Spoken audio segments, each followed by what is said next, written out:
యెహోవా ఏదోములను బయట తెచ్చుకున్నావా? యెహోవా ఏదోములను జనులు చేసినది జ్ఞాపకం చేసుకోను.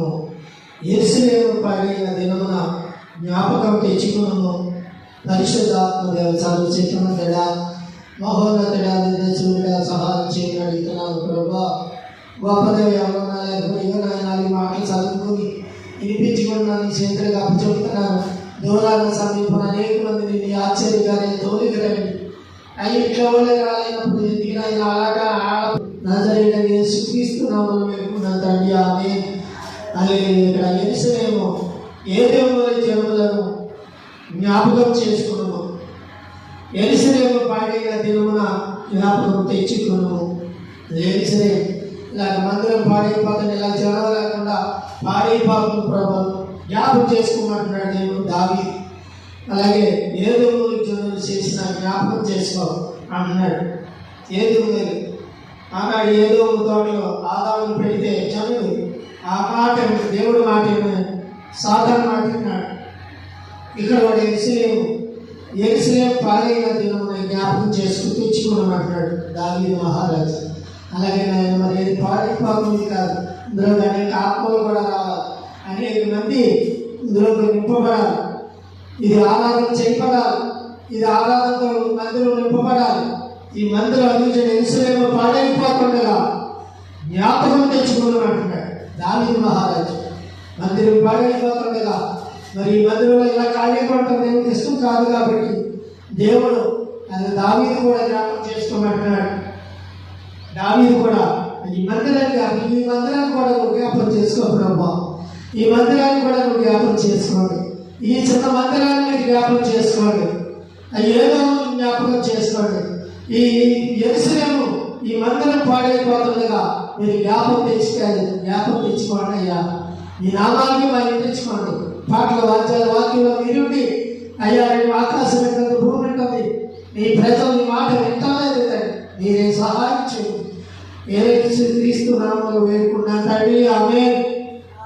అలాగే ఇక్కడ యెరూషలేము పాడైన దినమున జ్ఞాపకం తెచ్చుకోవాలి. అలాగే మందిరం పాడైపోవడానికి కాదు, దేవుడు దావీదు అంటున్నాడు మరి మందిరం పాడైపోతుంది జ్ఞాపకం తెచ్చుకోమన్నాడు. ఇందులోకి ఇలాగ పాడై ఖాళీగా ఉండటం దేవుడు కూడా ఇష్టం కాదు. దాన్ని నాశనం చేయించండి, దాన్ని నాశనం సమూహాలను చేయండి అని వారి సాటించగా పాడు చేయబడే బహుళ కుమారి, నీవు మాకు చేసిన క్రియను బట్టి నీకే ప్రతీకారం చేయువాడు ధన్యుడు. నీకు ప్రతీకారం చేయువాడు ధన్యుడు.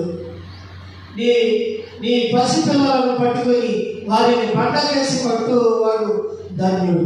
అలాగే దేవుడు అంటున్నాడు, దేవుడు కృప కొరకు మనం కనిపెట్టాలి, దేవుడు మాట కొరకు కనిపెట్టాలన్నమాట, దేవుడు వాక్యం కొరకు మనం కనిపెట్టాలి, దేవుడు ఉపదేశం కొరకు మనం కనిపెట్టాలి. ఇక్కడ ఒక మాట కూడా చదివితే అంటున్నాడు, ఇంకా నీ ఉపదేశం మీద నేను లక్ష్యం చేయించున్నాను. చూడాలి, దావీదు అంటున్నాడు ఉపదేశం మీద లక్ష్యం చేయించున్నాడు. మరి ఇచ్చే వాక్యం మీద మనం ఆశ పెట్టుకోవాలి, వాక్యం ప్రకారంగా మనం నడవాలి. ఆ వాక్యం ప్రకారంగానే మనం చేసినప్పుడు పరలోకానికి వెళ్తాం, పరలోకం ఇచ్చే రాజ్యంలో దేవుడు చేస్తాడు.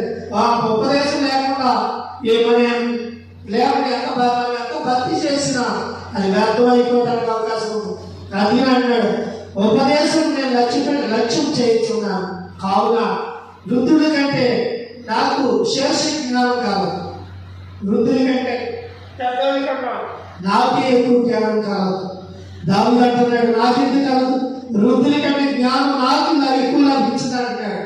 అలాగే దేవుడు వృద్ధుడి కంటే విశేషంగా విశేష జ్ఞానం కలదంటున్నాడు. నేను నీ వాక్యం మీద అనుసరించినట్లు దుష్ట మార్గాలన్నింటిలో నుండి నా పాదములు తొలగించుకుంటున్నాను. చూసారు, ఇక్కడ వాక్యాన్ని అనుసరించి దుష్టు మార్గంలో పోతాయి, దుష్టుడు మార్గాలు పోతాయి. దేవుడి మీద వాక్యం పెట్టుకున్నప్పుడు ఇక నీ వాక్యమే నా పాదాలకి దీపం, నా త్రోవలకు వెలుగై ఉన్నది. చూసిన వాక్యమే పాదాలకి దీపం అయి ఉన్నది. ఆ వాక్యాన్ని ఎప్పుడైతే మనం నడుపుతామో దీపంగా ఉంటాడు, దీపంగా దేవుడు ఉంటాడు. ఒక దీపమే మనకు ఉంటాడు. తోవలకు ఎలుగై ఉంటాడు. తోవలకే ఎలుగై ఉంటాడంట దేవుడు. మన తోవ మన ఎలిగినప్పుడు ఆ తోవలకే ఎలుగై ఉంటాడంట. మన వాక్యాన్ని మన హృదయంలో పెట్టుకున్నప్పుడు, మన హృదయంలో అనుసరించినప్పుడు, ఎప్పుడైతే మన హృదయంలో ఉంటుందో అది చూడు తావుకి ఎలుగై ఉంటుందంట. మన పాదాలకి దీపమై ఉంటుందంట. చూసారా, నేను నా విధులను అనుసరించేదని నేను నా ప్రాణము చేయించున్నాను. నా మాట నెరవేర్చుదును. చూసారా, నేనే ప్రాణము చేసి ఉన్నాను, నా మాట నెరవేర్చుదును. చూసారా, ప్రాణం వాక్యమే రాసిపెట్టుకుంటున్నాడు దాన్ని. ఆ వాక్యమే ప్రాణం అంటున్నాడు. ఆ వాక్యమే ప్రాణం, ఆ వాక్యమే జీవం అంటున్నాడు. ఆ వాక్యమే ప్రాణం అంటున్నాడు. అందుకే ఇదిగో నా ప్రాణం ఎల్లప్పుడూ నా అరిచేతుల్లో ఉన్నది. ఆయన ఈ ధర్మశాస్త్రం నేను మరవలేదు. చూసారా, దావీదు అంటున్నాడు, నా ప్రాణం ఎల్లప్పుడూ నా అరిచేతుల్లోనే ఉన్నది. అయినాను నీ ధర్మశాస్త్రం నేను మరవలేదు.